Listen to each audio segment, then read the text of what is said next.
Hi everyone, my name is Charlie and today I have my October wrap-up. Once again, please excuse the mess in the background. It's perhaps less messy than my bedroom at the moment because I have decided we're heading towards autumn. I'm going to unhaul a few things. Clothes, books, it's all heading off to the charity shop, but that also means that my room is currently a mess as I decide what I want to remove. So, in October, I participated in Victober, which is a month-long read-along hosted by a great selection of folk. I'm going to try and remember all of their names now, but apologise if I forget anybody. So we have Katie of Books and Things, Kate Howe, Marissa of Blatantly Bookish, Roz of Skellydandling about the books, and Petra of Petra U. I believe they were our 5 hosts this year. It is a read-along in which we celebrate Victorian literature, and naturally I've left one book upstairs, but I created a very substantial TBR. If you've been watching my vlogs, then you will know how things have gone, but I'll just go through 4 books that I started reading in October and didn't finish. One of them was Great Expectations, which was a buddy read with Charlie of Charlie Brook. Naturally, she got way ahead of me. I have read this book before. It's been over a decade since I read it. This time I have been listening to the audiobook, which is read by Martin Jarvis, and I've been so thoroughly enjoying the experience that I've been eking the episodes out.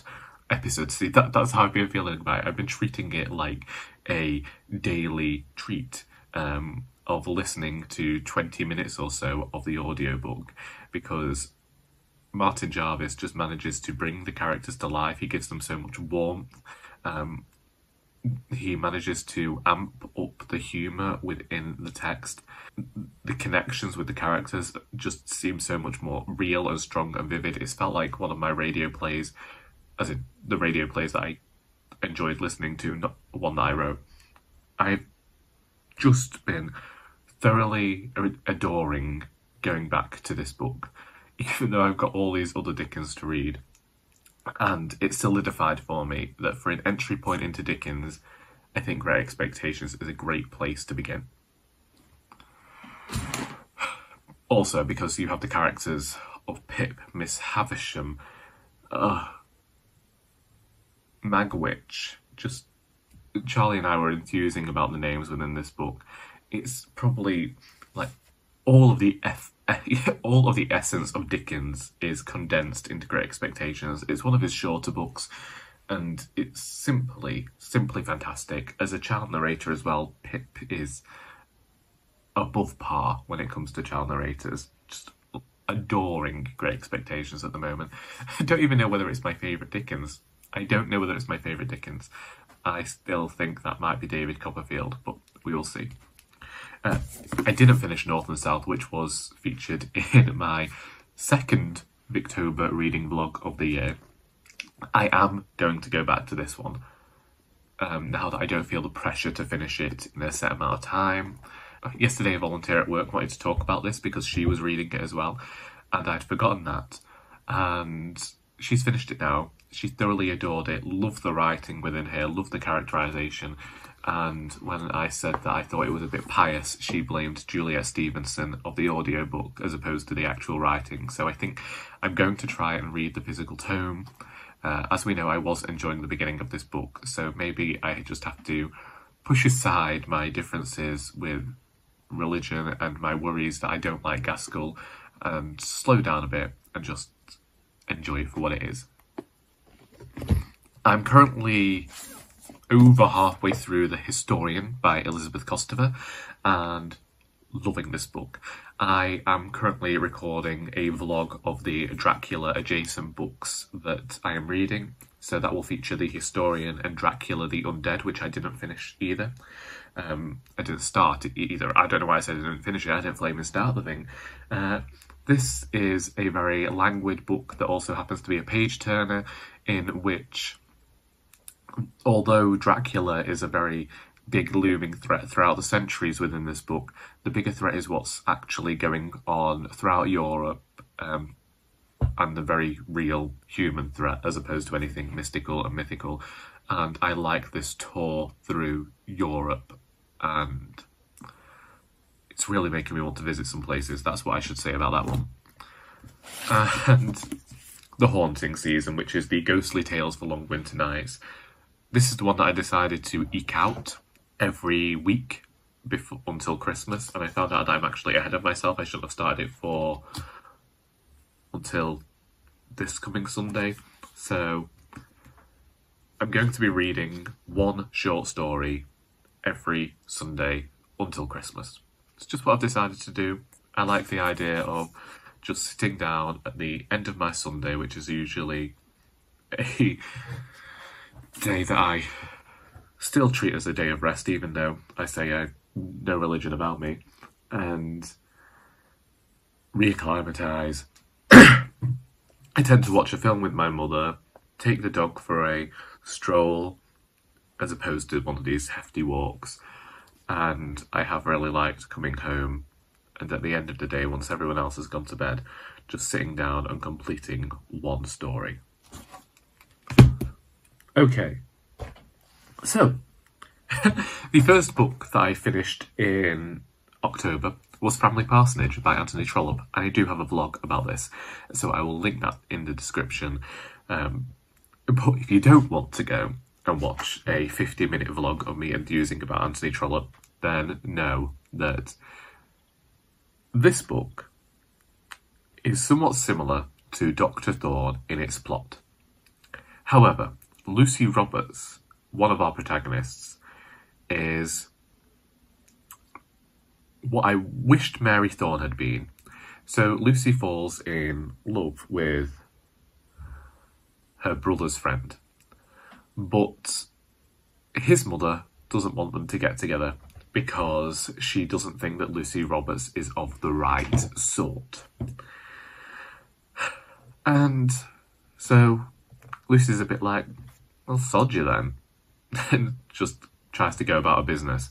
In the meantime, you have her brother who's having some financial woes because he decided that he would give credit to somebody, or I couldn't really work out how it all worked financially because I'm not of that brain, but he gets himself into a bit of a pickle and he doesn't know how he's going to get out of it. I mean, everyone else can kind of see how it's all going to work out in the end, but you know, unfortunately, Mark Roberts doesn't have much common sense. One of the other things I appreciated about this book is how we got to see so many of the characters from the other Barsetshire books in this one, and it's what's inspired me to now read the final two Barsetshire books, one in November, one in December, and just round out my year with Anthony Trollope, because I found that I really do like reading these books and they just brighten up my week when I'm doing so. This is one that felt more like a character piece than about one single person. It was like the latter series of Last of the Summer Wine, when it became less about the three main characters and more about the community around them. And I appreciated how we veer off sometimes and we get to hear the gossip going on between the women of the county, and we would get to hear what they had to say about other people. And I just thoroughly adored this book. So full of characters, so full of that light-hearted humour that I appreciate towards the end of the year. It suited my soul. A book that didn't was Meddling Kids by Edgar Cantero, which is if Scooby-Doo's characters actually did face a mystical threat. In this book, it turns out to be a bit of an apocalyptic threat. How many years is it?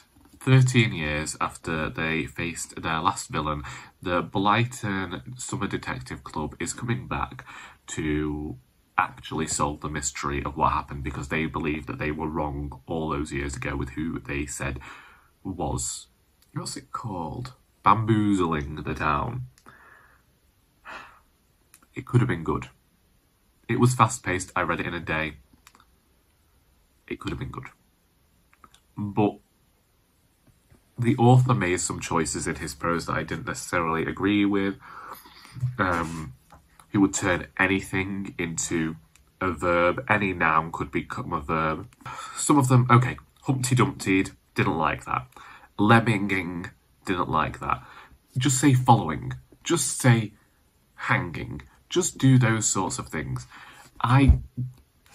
He was trying to do something interesting with his prose and it just didn't work for me. Every time he would do it, it pulled me out of the story. I didn't particularly care for the relationship that the protagonist has within this book with another woman, another female cast member. I don't think that it was done well. To me, it felt exploitative and I didn't like it. So, yeah. I kept this book to show you here before I return it to the charity shop. Then I read Marple, 12 New Stories, 12 Great Writers, 1 Agatha Christie. This is a new collection of Marple short stories, and I do have a vlog of this, which I haven't yet edited, but I liked the first 2 stories. I despised Miss Marple Takes Manhattan by Alice Seacole. It felt to me like she had never read an Agatha Christie in her life, like she had just been sent a cheat sheet of what should be in a Miss Marple story and went ahead with that. You had The Unravelling by Natalie Haynes, which I'm not really sure what that was getting at. Miss Marple's Christmas by Ruth Ware I actually liked, and it made me want to go and read Ruth Ware now. I have seen her equated to a modern day Agatha Christie in the way she does her plots, so I might have a look at getting to read some of hers. I didn't care for The Open Mind by Naomi Alderman. The Jade Empress was actually a very, very fascinating story, and when compared against the Miss Marple Takes Manhattan, it actually showed a Miss Marple who did have an appreciation of other cultures, and I appreciate that. My favourite story by all means was A Deadly Wedding Day by Dreda A. Mitchell, and has made me want to go and read that author's work. Murder at the Villa Rossa by Ali Griffiths. I was looking forward to this one because I've read Ali Griffiths before and I've liked what she's written, but this just, no. The Murdering Sort by Karen M. McManus. I can't remember how I felt about that. I didn't like The Mystery of the Acid Soil by Kate Moss, and The Disappearance by Leigh Bardugo had an ending that wasn't fitting at all, and when compared to the first story in the collection that did the revelation incredibly well and exactly how Miss Marple would respond, it just seemed like a lacklustre ending. And that was one of the things that let's put it here for a second. It's not high enough, but whatever. That is one of the things I felt about this collection, is that it sounds awful however I say it, but I just felt like the American writers didn't necessarily get Miss Marple, and they didn't get the ways in which English people speak, and they tried moving some of the stories to America to combat that, but it just felt like a poor man's version of Murder, She Wrote then, which we know was based on Miss Marple. Overall, I was right not to buy this book. I perhaps would borrow this book again from the library just to read the Ruth Ware and the Dreda A. Mitchell stories, but it, for me, isn't a good representation of Miss Marple as a character. I said, as I was reading this, that one of the things that got me was I didn't mind how the authors wrote as long as they captured the character well. I didn't mind the situations they put Miss Marple in as long as they got the character right. And there were just a lot of cases in here where people were looking at Miss Marple with a modern lens, which I understand we are in modern times now, but I feel like context is key when it comes to those stories, and that the authors here almost forgot where Miss Marple was brought up, and she seems to get to live forever in these stories because she's an older lady when we first meet her at the end of the Second World War, and they have her in the 70s and 80s, and I'd be like, surely, love, she'd have carked it by now. Sometimes it felt like she'd just been shoehorned into the stories. I feel like a lot of them got told, okay, we need to hear about Raymond West and his wife here, and I did wonder, is somebody planning on bringing out a detective series with Raymond and his wife? And so we got them mentioned a lot here to try and preempt that. I really appreciate getting to see Miss Marple in fiction again. She is one of my favourite fictional sleuths. Indeed, if it came to Poirot and Miss Marple, I would always choose Marple, which is perhaps why I was more critical of this book than other people would be. But a lot of the time, they didn't capture the character well. When they did, I was really pleased. If they did end up adapting these stories into a television show, I'd definitely watch it. But that last story by Leigh Bardugo is a sticking point for me. Out of all of them, that one is the one that just does not get the character right. Then we have Good Omens by Terry Pratchett and Neil Gaiman. I watched the Good Omens adaptation in 2020, during a period of time that we all remember. And I have to say I prefer the TV show, because that seemed to fill in blanks that this book did. And whilst I thought it was humorous, I like Terry Pratchett, I like Neil Gaiman, I don't know what to say. It begins with the exact same way the TV show begins, which is they misplace the Antichrist and he gets given to the wrong family, even though Hal had planned on sending him to this one place. And Crowley and Aziraphale end up tasked with trying to find him because they don't want the apocalypse to happen. But this one ended up feeling more like a damp squib than the TV show. It's one where I can just say the TV show did it better. That's all I can say. That's all I can say. I really like the writers, but I could put this aside and leave it for days and go on reading other things, because it just didn't capture my attention in the way that it wanted to. And as much as I found it humorous, the entire time I was reading it, I was like, I want to be watching this instead. There we go. Armadale by Wilkie Collins. This was another buddy read with Emily of Novell Novels, and I was wondering how this would go, because as we know, and as I keep saying, I've had loads of hits and misses with Wilkie Collins. Didn't like The Haunted Hotel, but liked The Law and the Lady. Didn't like The Woman in White, but I liked The Moonstone. And now we have Armadale that sits somewhere in between, because I really enjoyed the first 150 pages. Didn't really know what the author was getting at, and then I feel like the novel ended up being incredibly bloated. Again, have a reading vlog for this that I will leave linked in the description, but basically, Alan Armadale decides to tell a story on his deathbed. And then we move over a decade into the future, where this deathbed confession has started to influence people's lives in a negative fashion. Now, on the back, it mentions a certain character. This character does not really appear in the novel for 300 pages. This character is somebody that I wish had their own novel, and I wish the novel had been a revenge story of theirs, as opposed to getting this 680-page tale that's mostly reported. Most of it's told through letters and diary entries, and you don't really get to see what the characters in action. So it ended up boring me a bit, and it felt like a bit of a slog. Like, I wish I was getting to read this on the page and read the action happening, as opposed to just hearing what's happened or what's going to happen. So sometimes you get a letter which told you what was going to happen, and then you wouldn't get to see it had happened. You just get told by another character, oh, that happened. It had great moments, great sensational moments when they were great, but I feel like if the novel had maybe been half its size, it would have had much more impact. And some of it just didn't make sense in the overall scheme of things.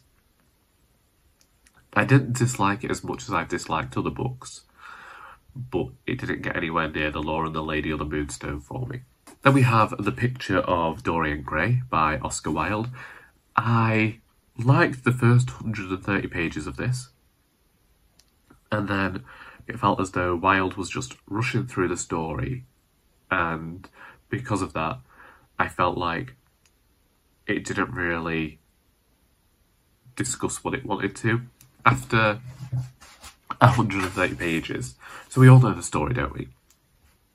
Dorian Gray is very worried about growing old, and he makes this proclamation and soon discovers that a picture that has been painted of him is now aging when he isn't.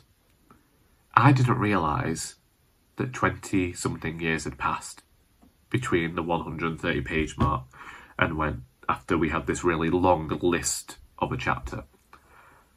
And so I was shocked when people were like, oh, you're 35. And I was like, really? Really? It just had such a time skip that it went over my head. Writing-wise, Oscar Wilde is witty and you can get through it. His writing is so evocative, but that chapter, which is just a list of all the things that Dorian Gray goes out to buy as trying to make himself happy, it went over my head. And then towards the end we started getting these very witty asides between characters at dinner parties, but it didn't make any sense for the novel that we were having. And I just wish that the author had taken more time to discuss how Gray's vanity had turned him into a villain, because it seems to come out of nowhere.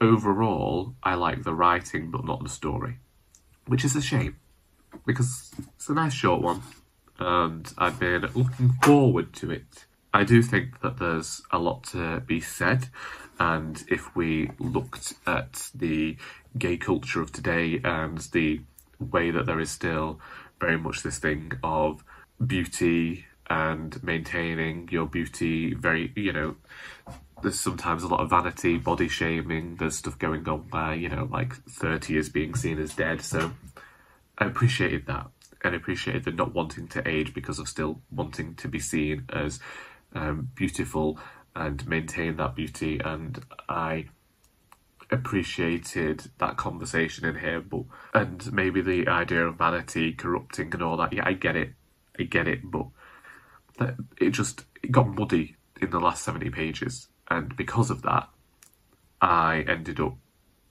not liking the book as much as I could have done. At the bottom of that pile of books I found Best Ghost Stories by Charles Dickens, which is this compilation which the first 4 stories are taken from other books of his, namely The Pickwick Papers and Nicholas Nickleby. Then we have A Christmas Carol. Then we had a story that I hadn't heard of before, which is supposedly, well, no, it's not supposedly, it is the 5th and final of his Christmas novellas, which is The Haunted Man and The Ghost Bargain, which I read part of for Cozy Reading Night last week. I didn't finish, but I am hoping to continue reading these throughout the months of November and December. I like the first story because I felt like it was actually a fully formed story of Dickens that was included in another one of his novels, whereas the second story that was taken from the Pickwick Papers didn't really work as a short story, and I wasn't sure about its inclusion in here. Nor was I sure of the inclusion of the novellas, but I do suppose it does say Best Ghost Stories. It doesn't say anything about them being short, and obviously you want to bulk out a collection so your consumers don't feel like they're being hard done by. Then I read Goblin, Market and Other Poems by Christina Rossetti. I always call Christina Rossetti my favourite Victorian poet, and I don't know whether it's because I haven't read any more poets, I think I have, or whether it's simply because Goblin Market has always stuck with me since I read it as a teenager. But it was a great experience to return to Christina Rossetti and discover some poems that I hadn't previously heard about. And at the back of this book we have the devotions. Are they called devotions? I might have just been making that up. Devotional pieces. And I worried about what I was going to get because of the religious bent of these poems. And then last night, was it last night? No, it wasn't last night. And then I read one of the poems from these devotional pieces, and putting aside my differences with religion, it was such a strong, beautiful piece of poetry that I didn't mind the religion at all. because of the strength of the poem and the way in which it made me feel. And sometimes I don't necessarily get Rossetti's rhyme scheme. Sometimes I don't necessarily get her rhythm, even when reading it aloud. But oftentimes I do appreciate the content of the poetry and what she's talking about.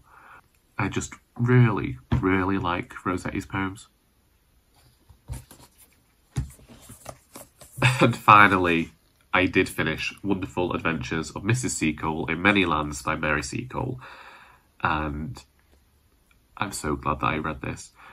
It does discuss some very harsh aspects of Victorian times. You know, we don't necessarily have the medical...